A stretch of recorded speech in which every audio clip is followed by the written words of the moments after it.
Good morning from the Protos newsroom. The date today is Tuesday the 23rd of February, and you're listening to the Protos Daily. These are the main headlines this morning. Bitcoin fell 17% today, sparking sell-offs from nervy investors. Big businesses were $5 billion up on their Bitcoin investments until the aforementioned dip wiped $600 million from their profits. And Ether plummeted to $700 on Kraken yesterday, before jumping back up to $1,700 just a minute later. At the current time of publication, Bitcoin has bounced back by 5% in the past hour to reach the price of just under $50,000. Solana has been the best top 20 performer for the day, up 51%, while Bitcoin Cash has been the worst, down over 17%.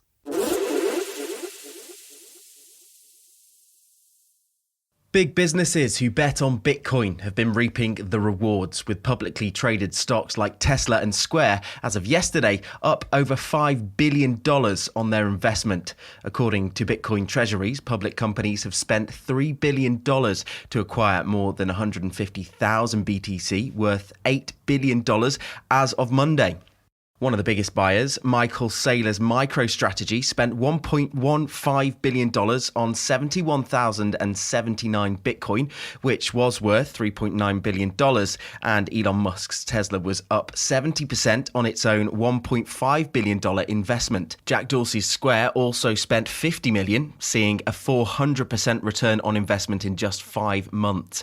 And investors in crypto-specific stocks like Voyager Digital, Riot Blockchain, and Marathon Patent Group made out even better as Bitcoin's historic rallies pushed their share prices up thousands of percent. However, that was yesterday, and thanks to Bitcoin sinking 17% overnight, those companies holding Bitcoin lost $600 million. But just to put things in perspective, that still puts current profits closer to $4.4 billion, so don't feel too bad for them. Bitcoin tumbled 17% today, sparking a sell-off across crypto markets from nervy investors. The currency fell a fifth from a record high of $58,354 on Sunday, though it still remains around 60% up for the year. The correction comes after record-breaking rallies on the back of big buys from funds and firms. Tesla, for one, is set to make more profit on its bet on Bitcoin than it has on flogging electric vehicles.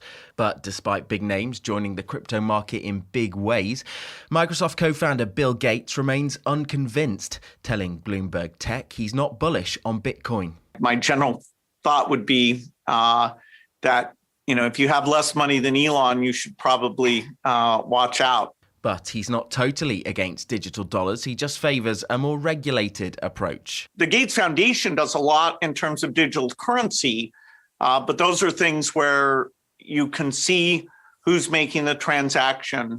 So digital money is a good thing.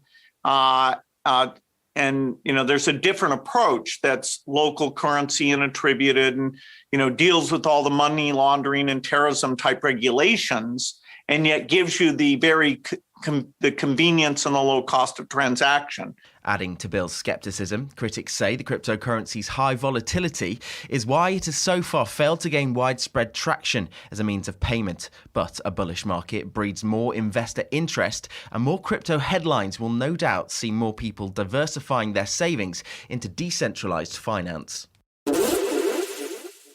There was apparently a Kraken flash sale on Monday where Ether dipped hard, but if you blinked, you probably missed it. In the span of a minute, the currency plummeted to $700 at its lowest before shooting up again to a more comfortable value of $1,700. It could be a classic case of fat finger, the most poetic of terms to explain human error when entering a figure. Say you wanted to sell 1,000 Ether but hold the zero key just a little longer and sell 1 million. Well, orders got to be filled one way or another. Kraken aren't exactly new to these sort of jump scares, with Ether previously crashing in 2018. As reported by Trustnodes, 18,000 Ether was sold and bought within 1 minute, suggesting that somebody may have slipped up with their digits.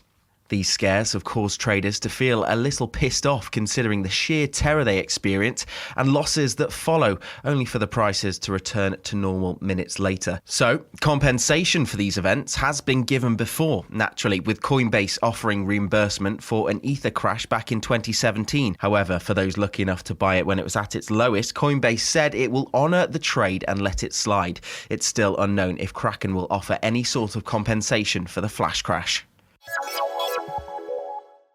Moneygram has suspended the use of Ripple's platform XRP. The Gram disclosed the cutoff in a press release, stating that due to the uncertainty concerning their ongoing litigation with the SEC, the company has suspended trading on Ripple's platform. However, the press release was quickly followed by a MoneyGram statement which explained the suspension is only temporary, reflecting the pair's multi-year contract signed in 2019. Ripple is likely wanting to stick around considering the amount of money it sunk into this partnership, somewhere in the region of $111 million.